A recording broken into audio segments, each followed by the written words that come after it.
आज ना मंडळी मी तुमच्यासोबत माझी एक खास रेसिपी शेअर करते। तुम्ही म्हणाल साधा डोसाच तर आहे, पण हा डोसा अगदी मार्केटमध्ये मिळतो तसा आतून फ्लफी बाहेरून क्रिस्पी असा मस्त जबरदस्त तयार होतो।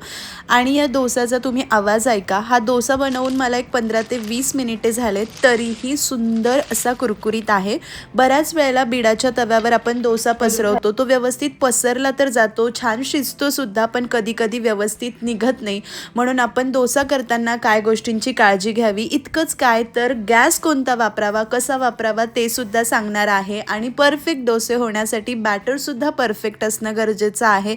त्यासोबत मऊ मऊ भाजी कशी करायची ते सुद्धा दाखवणार आहे। चला करूया। तर सर्वात आधी बॅटर करताना इथे आपल्याला उडीद डाळ आणि तांदूळ लागतात। तर इथे मी 1 कप साल नसलेले अख्खे गोटा उडीद घेतलेले आहे। म्हणजे हे अख्खे उडीद आहे, एकाचे 2 भाग नाहीये, फक्त साल नसलेले घ्यायचे। याने साऊथ इंडियन पदार्थ जास्त चांगले होतात, हे मला माझ्या इथल्या साऊथ इंडियन मैत्रिणीनेच सांगितलेलं आहे। पण तुमच्याकडे हे अख्खे गोटा उडीद नसतील तर तुम्ही पांढरी उडीद डाळ घेऊ शकतात। आता डोसे करतोय, रंग छान यावा म्हणून 2 टेबलस्पून चणा डाळ म्हणजे हरभरा डाळ घालायची, तसं तर हे घालणं ऑप्शनल आहे। आता या कपने 1 कप उडीद डाळ घेतली तर बरोबर 3 कप आपल्याला तांदूळ घ्यायचे आहे। स्पेशली जो इडली राईस येतो, स्टीम राईस, तो तुम्ही वापरू शकतात किंवा मग घरातला कोणताही तांदूळ चालेल, रेशनचा तांदूळ सुद्धा चालेल। फक्त इंद्रायणी तांदूळ घेऊ नका किंवा ज्याचा भात चिकट होतो असा घेऊ नका। इथे मी सोना मसुरीच रोजच्या वापरात वापरते, तर तोच मी इडली डोसे करताना सुद्धा घेते। आता डाळ आणि तांदूळ दोन्ही हलक्या हाताने चोळून स्वच्छ असे 3-4 वेळा पाणी बदलून धुतले, यामध्ये भरपूर पाणी घातलं। आता एक 5 ते 6 तास यांना भिजवून घेऊ।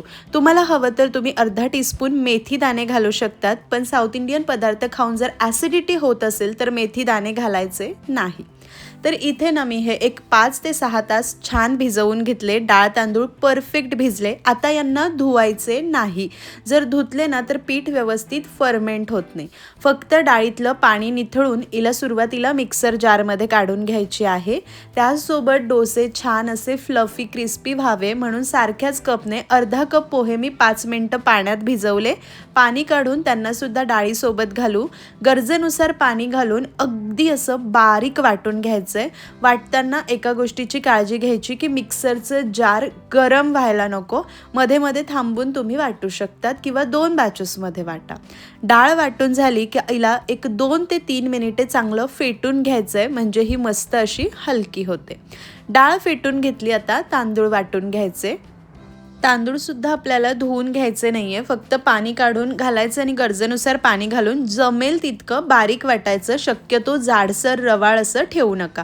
आता उन्हाळा आहे म्हणून आपण साधं पाणी घालून वाटतोय, कारण पीठ चांगलं फर्मेंट होऊन जातं। थंडी असेल तर डाळ भिजलेलं पाणी घालायचं। आता हे संपूर्ण मिश्रण छान एकजीव करत हाताने किंवा चमच्याने एकाच दिशेने गोल फिरवत 3 ते 4 मिनिटे फेटून घ्यायचं, म्हणजे चांगलं हलकं होतं, बॅटरही छान फर्मेंट होतं आणि परिणामी पदार्थही छान होतात। आता यावर छान बसेल असं झाकण ठेवायचं रात्रभर किंवा एक 10 ते 12 तास याला व्यवस्थित फर्मेंट करायचं। आता उन्हाळा आहे, लगेच फर्मेंट होतं। तर मंडळी मी रात्री बॅटर फर्मेंट करायला ठेवलं होतं, दुसऱ्या दिवशी सकाळी बॅटर छान फर्मेंट झालेलं आहे। पाहू शकतात जाळी किती सुरेख आलेली आहे, अगदी परफेक्ट। यापासून तुम्ही इडली करू शकतात, अप्पे, उत्तप्पम, डोसे काहीही करू शकतात। थोडीशी हरभरा डाळ घातली आहे, इडली केली तरी काही हरकत नाही, मी सुद्धा केली होती विहांसाठी, मस्त झाली होती। चला, आपलं फर्मेंट झालेलं बॅटर छान मिक्स केलं, जितकं बॅटर लागतंय तितकं ठेवलं। बाकीचं बॅटर एअरटाईट डब्यात ठेवून फ्रीजमध्ये ठेवलं की एक 4 ते 5 दिवस तुम्ही वापरू शकतात। फक्त त्यामध्ये मीठ घालू नका, आयते वेळी मीठ घालून वापरायचं। आता जे बॅटर लागणार आहे त्यामध्ये मी मीठ घातलं आणि कन्सिस्टन्सी ॲडजस्ट करण्यासाठी पाणी घालायचं आणि या कन्सिस्टन्सीचं बॅटर करायचं। आपलं बॅटर तयार आहे, त्याआधी आपण स्ट्रीटवर मिळते तशी मऊ मऊ बटाट्याची भाजी कशी करायची ते पाहूया। फोडणी करण्यासाठी कढईमध्ये छान तेल गरम केलं। तेल गरम झाल्यावर मोहरी घालायची। मोहरी छान तडतडली की जिरे घालायचे। जिरेसुद्धा चांगले फुलले, खमंग फोडणी झाली की अर्धा चमचा बारीक चिरलेलं आलं आणि आवडीनुसार चिरलेली हिरवी मिरची घालायची आणि हिला काही सेकंद परतून घ्यायची. आलं जरूर घाला, खूप सुंदर अशी चव लागते. फक्त स्ट्रीटवर ते लोक ही भाजी करताना मोहरी जिऱ्याच्या आधी थोडीशी पांढरी उडद डाळ आणि हरभरा डाळ घालतात. फक्त माझ्या घरात आवडत नाही तशी डाळ घातलेली भाजी, म्हणून मी डाळ घातली नाही. तुम्हाला हवं तर तुम्ही अर्धा चमचा घालू शकतात. मिरची काही सेकंद परतली. 2 लहान उभे लांब पातळ चिरलेले कांदे आणि कढीपत्ता घातला.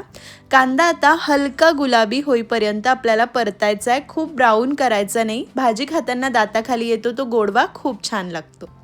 तर इथे पाहू शकतात हा कांदा छान असा हलका तांबूस झालाय, खूप मी केलेला नाही लाल. यामध्ये कोथिंबीर घालायची, त्यानंतर अर्धा टीस्पून हळद आणि चवीनुसार मीठ. मीठ फोडणीत घालायचं म्हणजे भाजीला एकसारखं लागलं जातं. अर्धा मिनिट साधारण परतून घेऊ. आता ही भाजी छान मऊ व्हावी म्हणून यामध्ये थोडंसं पाणी घातलं जातं, जेणेकरून कांदासुद्धा मऊ होतो आणि भाजीचं टेक्स्चरसुद्धा थोडंसं सॉफ्ट मऊ मऊ होतं.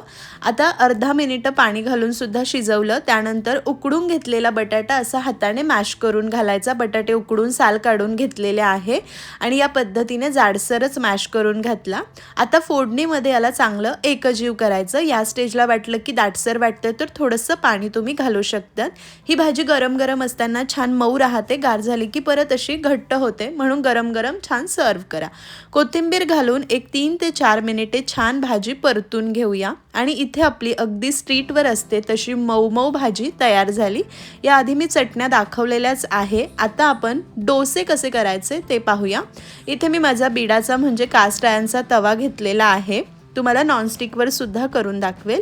सुरुवातीला तवा गॅसवर ठेवायचा. आता हा माझा 3 बर्नरचा गॅस आहे. मी याच्या मध्यम आचेवर करते, म्हणजे मध्यम गॅसवर. पुढे तुम्हाला सांगेलच. आता तवा चांगला गरम झाला की त्यावर तेल लावायचं आणि धूर येईपर्यंत गरम करायचं. असा छान धूर आला की यावर पाणी शिंपडायचं आणि एखाद्या कॉटनच्या कापडाने पुसून घ्यायचं. परत एकदा मी पाणी शिंपडणार आहे आणि पुसून घेणार आहे. याने तवा छान सीझन होतो, तव्याचं टेम्परेचर मेंटेन होतं आणि डोसे छान होतात. आता डोसा घालण्याआधी गॅस मी कमी केला आहे. तवा चांगला गरम आहे. साधारण थेंबभर तेल चांगलं टिश्यूने किंवा असं पुसून घ्या आणि त्यावर डोसाचं बॅटर घाला.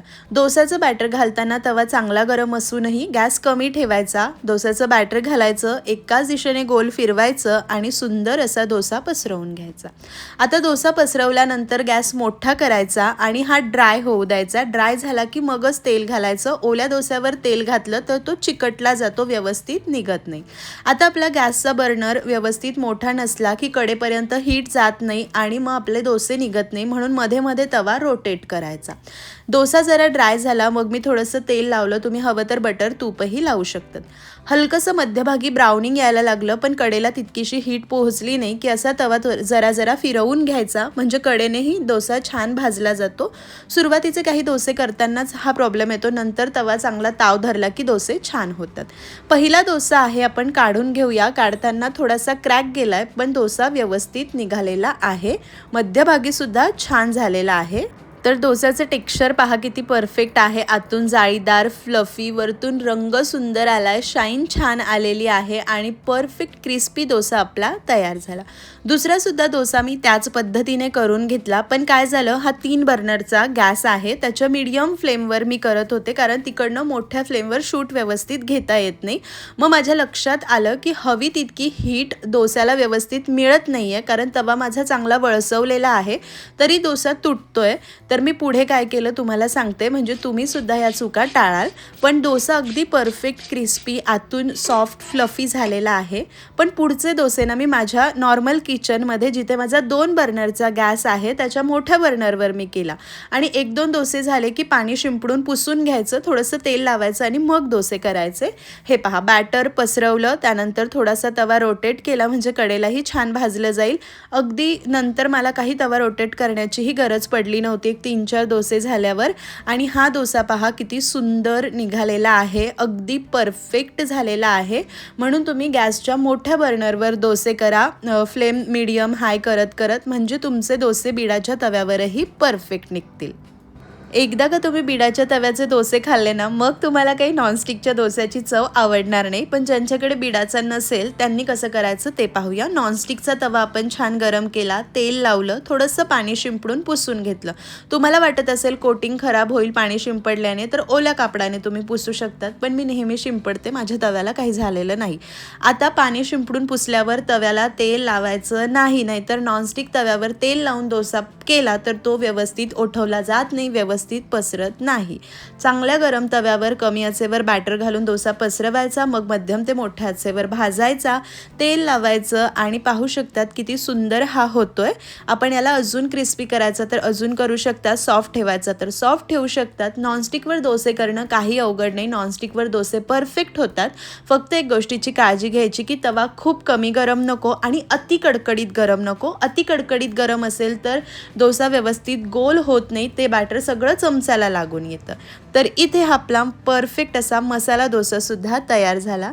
तर मंडळी, मला शक्य होईल तितक्या सगळ्या टिप्स सांगून मी तुम्हाला परफेक्ट क्रिस्पी फ्लफी छान असे डोसे कसे करायचे ते दाखवलं. त्यासोबत मौसूद बटाट्याची चटणी आणि मी कारा चटणी केली आहे, कांदा टोमॅटोची, मी नेहमी दाखवत असते. तर मंडळी, तुम्हाला आजची ही डोस्याची रेसिपी कशी वाटली मला कमेंट करून जरूर कळवा. शक्य असेल तर कास्ट आयर्नचा म्हणजे बिडाचा तवा घ्या आणि त्यावरच डोसे करा, त्याची चव अप्रतिम अशी लागते. जगात भारी डोसा तुम्ही घरीच बनवू शकतात.